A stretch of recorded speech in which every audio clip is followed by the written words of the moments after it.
20年以上もの歴史があるポケモンには、今では到底考えられない常識があった。今回は過去の常識をネタっぽいものからガチなものまで色々紹介していくぜ。どうしたんだレイム。剣盾に出てくるポケモンってたくさんいるけど、昔のポケモンシリーズには過去作のポケモン全部出てたの。世代によってはそうだぜ。第7世代のウルトラサンウルトラムーンが全ポケモン登場する最新の作品だな。なんで昔のポケモンが出なくなっちゃったのかしら。対戦環境のバランス調整や、容量の問題が主だろうな。過去作のポケモンが全て登場するのはプレイヤー間で常識になりつつあったから。リストラポケモンがいることが判明した時は軽く炎上したりもしたんだぜ。そういう子たちってリストラポケモンって呼ばれてるのね。ねえマリサ、過去作の常識って他にもあったりするの？ああ、山ほどあるぜ。ぜひ聞きたいわ。じゃあ今回は今では考えられない過去作ポケモンの常識を語っていくぜ。まずは初代赤緑の常識、モンスターボール最強説から紹介するぜ。ポケモンの捕獲において、実はモンスターボールが一番捕まえやすいんじゃないかという言説だ。なんだかすごいデマっぽいんだけど。あながち間違いとも言えないんだ。モンスターボールの上位種にはスーパーボール、ハイパーボールがあるけど、ハイパーボールの捕獲率はモンスターボールの 1.6 倍しかない割に、値段が6倍もするから、試行回数を加味すれば、モンスターボールが勝ると考えてもおかしくはない。確かにコスパはいいわ。当時は統計を取って捕獲率を調べたり、内部データを解析するようなことは行われてなかったから、体感的にハイパーボールの方が損してる気がするってレベルだったと思うんだけど、誰が流したかわからないこの言説は瞬く間にルフして、私の身の回りではモンスターボール派とスーパーボール派で溢れ返ってたぜ。スーパーボール派もいたのね。初代ではポケモンの HP 満タン時、ハイパーボールよりスーパーボールの方が捕まえやすいっていうデータは実際あって、スーパーボールはモンスターボールの3倍の値段ではあるものの、有力な選択肢ではあったんだ。小学生の勘って鋭いわね。初代はお守り小判がなかったし、節約せざるを得なかったってのもあるかもな。これに付随して A ボタンを連打すれば捕まえやすいとか、AB を交互に押すと捕獲率アップみたいな、独自の捕獲方法もどんどん確立されていったぜ。それも本当なの？いや、これはオカルトだ。最終的には伝説をモンスターボールで捕まえたこの捕獲方法が覇権を取った記憶があるぜ。危うく騙されるところだったわ。雨で育てると弱くなるっていうのも、初代では共通認識で扱われていたことだな。マリサ、これもうさんくさいわよ。これも間違いとは言い切れないんだ。雨を使うと弱くなるわけではないんだけど、努力値っていう育成システムがあって、ポケモンを倒せば倒すほど全体のステータスが伸びるから、不思議な雨だけで育成したポケモンと実際に戦闘したポケモンとでは、ステータスに差が出るんだぜ。へえ、そうなのね。当時の攻略本には捕まえたばかりのポケモンとちゃんと育てたポケモンの、ステータス画像の比較があったりして、信憑性の高い情報ではあったんだ。攻略本に載ってたら信じちゃうかもしれないわ。類似する当時の常識として育て屋さんを使うとポケモンが弱くなる。バグ技で100レベルにしたポケモンは弱いっていうのもあったが、いずれも努力値不足によるもので、これらも一応正しいと言えるだろう。100レベルにするバグなんてあったの？ああ、道具の7番目でセレクトボタンを押すセレクトバグっていうのを使えば、誰でも簡単に100レベルにすることができた。誰が広めたのかわからないが、これも当時の常識の一つだったな。今はバーチャルコンソールもあるし、興味がある人はやってみてくれよな。今では仕様変更に伴い、ぶっ壊れ技と呼ばれるものは少なくなってきたが、昔のぶっ壊れ技はとんでもないものがあったんだぜ。具体的にはどんなのがあったの？初代では3割で相手を凍らせる吹雪、相手を倒せば反動がない破壊光線。1積みで回避率を 33% も上げる影分身、特殊2段階上昇の度忘れ。ほぼ確定急所の切り裂くなんかが有名だな。どれもえげつなさそうね。今は回避率を2段階上昇させる小さくなるが回避率 40% アップだから。影分身はそれとほぼ同等の性能と考えるとエグいよな。技マシンも玉虫デパートで1000円で買えちゃうし、誰でも覚えられるし。技スペースが余ったらとりあえず入れとくって技だったぜ。こういう技って対戦でも使われたのかしら？ああ、回避戦術が蔓延して100ターン以上経過するとか。ポケモン対戦番組で司会者があまりに長い試合にブチギレて、帰ったとかいう逸話もあるくらいだ。そんなこともあったのね。ゲームセンターは第4世代のダイヤモンドパールプラチナまであった娯楽施設だ。建物内にはスロットが多数並んでいるほか、作品によってはルーレットが遊べたりする。なんでなくなっちゃったの？ゲームセンターは現実に存在する賭博を模した施設になっていて、現実のパチンコ屋がやっている3点方式を採用してるんだ。ここら辺のネタは海外で全年齢対象ゲームとして出す上では規制が入るみたいで、第5世代のブラックホワイトからは廃止されちゃったんだ。大人の事情ってやつね。コインの景品所ではポケモンが売られてるし、初代のロケット弾のアジトでもあるしな。黒い話は盛りだくさんだぜ。そういう話も面白そうだわ。ちなみにスロットでは当たりやすい台が決まってるんだけど、金銀の当たり台は4時から10時までの間以外はグラさんの男がずっと占拠してて、座れなかった人は多いんじゃないかと思うぜ。本物のパチプロみたいね。あの席が空いてるのを見た時は衝撃を受けたな。ゲームボーイアドバンス以前のポケモン交換や対戦に何が必要だったか知ってるか？そりゃ強いポケモンとか珍しいポケモンでしょ。あとネット環境とかかしら。まあ強いポケモンとかはそうなんだが、多人数で遊ぶには、こういう有線通信用のケーブルが必要だったんだ。何これ？通信ケーブルって言って、ソフトとは別売りの機材だな。当時はネット環境も整ってなかったから、これを持ってる友達と一緒に遊ぶか、自分で持ってないと通信できなかったんだ。だから必然的に通信ケーブルを持ってる友達の家に集まることになったんだぜ。64持ってる人の家に集まるみたいな感じね。ああ、それに似てるかもしれないな。ただ対戦に関しては結構不便で、第3世代まではフラットルールっていう、すべてのポケモンをレベル50にするルールが搭載されてなかったから、レベルの調整が大変だったんだ。どうやって解決したの？同じポケモンを使うならレベル100が一番強いから、みんなレベル100を目指すようになった。レベル100のポケモン5体持ってる、みたいな自慢はこっから生まれたんじゃないかと思うぜ。伝説や幻のポケモンについては地域によってありかなしか変わってきそうだけど、私の地元では1匹まで OK ってルールだったな。地元ルールって子供の頃はたくさんあったわよね。技によって物理、特殊が分けられるようになったのは第4世代のダイヤモンドパールプラチナからで、それまではタイプによって物理、特殊が決まってたんだ。へえ、そうなのね。ああ。初代ではゴースト技が下で舐めるしかなかったから、金銀でシャドウボールが追加された時は、ようやくゲンガーのタイプ一致技が来たことに歓喜したんだけど、ゴースト技は物理だから全然使えなかったっていうな。そのせいで不遇だったポケモンがいたのね。他にもタイプ一致技が存在しなかったドラゴンタイプに、激鱗や竜の息吹が追加されたものの、海竜の高い攻撃力が活かせなくてしょっぱい気持ちになったりもしたぜ。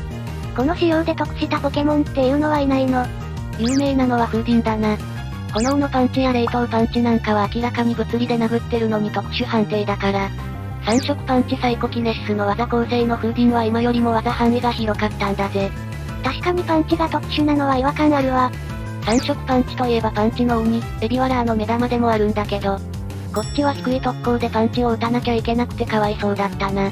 なんだか対照的ね。第4世代で物理、特殊が分けられてから、キャラドスやマリウリのような攻撃が高い水タイプや、さっき紹介したゲンガー、海竜などのタイプ一致技に恵まれないポケモンも救済され、対戦環境のバランス調整が施されていったんだぜ。一つの節目みたいな感じなのね。初代から第6世代まではフィールドのギミックを攻略する際に、秘伝マシンで覚えさせることができる秘伝技が必要だったんだ。第7世代のサンムーンで廃止された秘伝マシンだが、この技を覚えさせるためだけの秘伝要因は旅に必須だったぜ。バトルには使わないの？基本的に秘伝要因はバトルには使わないぜ。昔はバトル後全員に経験値が入る仕様もなく、戦闘に参加したポケモンしか経験値をもらえなかったから、殿堂入りの時にレベル10とかのポケモンが入ってた人も多かったんじゃないかと思うぜ。一緒に旅をするのになんだかかわいそうだわ。まあな。金銀ではオタチ、ルビーサファイアエメラルドではジグザグマ、ダイヤモンドパールプラチナではビッパー、ムックルなど、序盤で捕まえられるポケモンが多様な秘伝技を覚えることができるのも常識化してたぜ。その中で愛用されたポケモンとかもいそうね。特性物拾いでバトル用アイテムを拾ってくるジグザグマや、バトル要員としても優秀なムックルは愛用者も多いだろうな。また、空を飛ぶや波乗りは他の秘伝マシンと比べて、使用頻度が極端に高いから、これらの技を使えるポケモンはそれだけで旅パ入りの可能性があったぜ。今はアーマーガーの空飛ぶタクシーや、水陸両用の自転車があるから好きなポケモンでパーティーを組めるわよね。そうだな。好きなポケモンでパーティーを組めるのは嬉しい一方で、秘伝要因としてポケモンを吟味することがなくなったのは、若干寂しくもあるんだぜ。技マシンは消費アイテムというのも常識だったな。ふふマリサ、間違ってるわよ。消費アイテムは技レコードよ。技マシンが壊れなくなったのは第5世代からだ。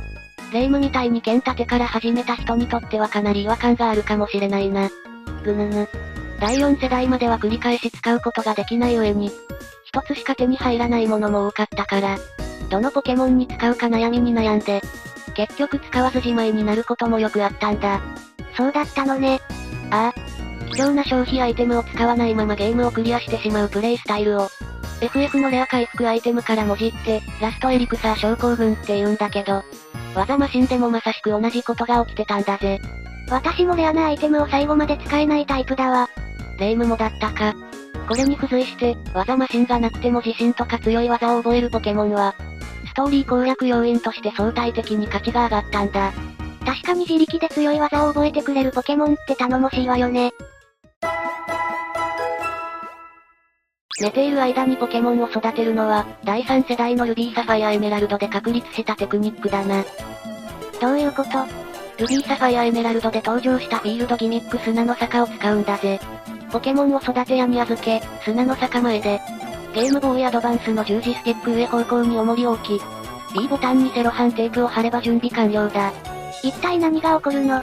砂の坂はマッハ自転車じゃないと駆け抜けられない仕様だから、主人公が押し戻されて延々と砂の坂に向かって走り続けることになるんだ。第6世代の XY、オメガルビーアルファサファイアまでは一歩ごとに経験値が1入るシステムで、坂に押し戻されても歩数はしっかりカウントされるから、寝ている間に育て屋に預けたポケモンが育ってるって寸法だ。原理は分かったけど、充電とか大丈夫だったの？ゲームボーイアドバンス時代は単3電池を使うから一見無理そうなんだけど、こういう専用アダプターがあって、これを持ってる人は簡単にできたぜ。何これ？コンセントに差し込みながら遊べる専用器具だ。何かの拍子にコンセントからアダプターが抜けると電源が落ちるから、阿鼻共感した人も多いだろうな。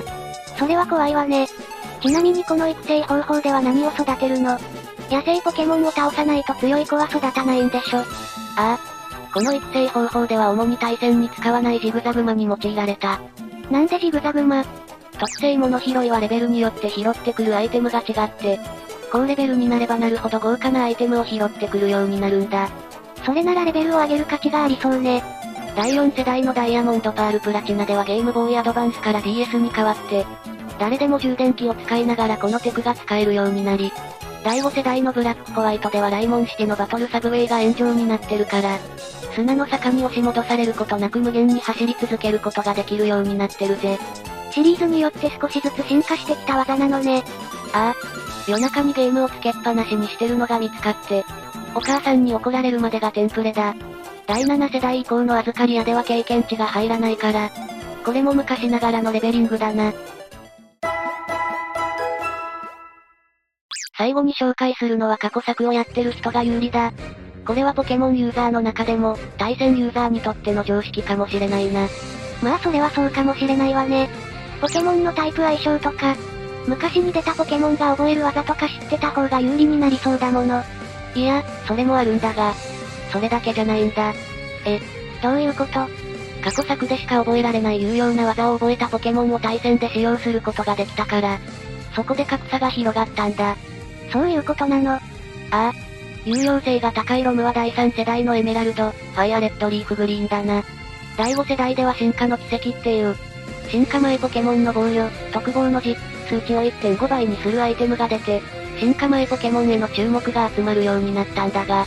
ラッキーのメインウェポンとして有力な地球投げを覚えさせられるのは、これらのロムだけだったんだ。強い技を覚えられるのが過去作だけなのね。ニッチな層のハートをつかむポケモンとしては、ポケモン XD 闇の旋風ダークルギアっていう GC 用ソフトに登場する手助け夜回る。トライアタックトゲピー、新速ジグザグマなんかもいたりして、使えるポケモンの選択肢を最大まで増やそうと思うと、結構お金のかかる趣味だったんだぜ。ゲームソフトもだけど、ゲーム機は割とお値段するものね。ゲーフリもこうした状況は改善すべきという考えがあったのか。第7世代のサンムーンでは過去作との互換切りが行われたぜ。過去作からポケモンを連れてこれるという仕様はそのままだったものの、基本的にサンムーン以降で育てたポケモンしかレート戦に参加できなくなったため、過去作の技が使えなくなったんだ。へえ、そうなの。じゃあラッキーは地球投げを使えなくなっちゃったのね。いや、ラッキーの地球投げは第7世代で卵技に追加されたから、引き続き使えたんだぜ。どのポケモンの過去技が使えなくなったの？一番影響があったのはガルーラだろうな。ラッキーと同じように地球投げを用いた型があるんだが、メガ進化した状態のメガガルーラは2回攻撃できるから、1回の地球投げで100ダメージ与えることができたんだ。第6世代の対戦環境でメガガルーラは散々暴れ回ったから、地球投げを剥奪されてしまったんだろうな。バランス調整とともに技が削除されたのはかわいそうだわ。ちなみになんだけど、第3世代のポケモンを他のソフトに送るのってどうやるの？結構ややこしくて、第7世代まで送ろうとすると、ゲーム機だけで DS2 台、3DS1 台が必要になる。ゲームボーイアドバンスはいらないのね。ああ、ゲームソフトは必要だけどな。3世代から4世代に送るにはパルパークっていう施設を使うぜ。DS はダブルスロットになってるから、アドバンス用ソフトと DS のソフトを差し込めば OK だ。ふむふむ。第4世代から第5世代は DS 同士の通信ポケシフターを行うと、輸送することができる。第5世代からはポケモンバンクっていう年額500円の有料サービスにデータを預けると、以降の世代で預けたポケモンを受け取れるようになるぜ。なんか結構手間がかかるのね。こんな手間がかかるのも今では考えられないかもしれないな。今回は今では考えられない過去作ポケモンの常識を見てきたけど、レイムどうだった？オカルト的なネタが当時の常識だったのは驚きだったわね。私も 100% ポケモンが捕まえられるコマンドとか研究してみようかしら。昔はそういうネタが攻略サイトにたくさん転がってて、試すのも楽しかったんだぜ。コメント欄では当時の常識について語っていってくれよな。ちょっとでも懐かしいと思ってくれた人はチャンネル登録、高評価もよろしくね。それじゃあ、ご視聴ありがとうございました。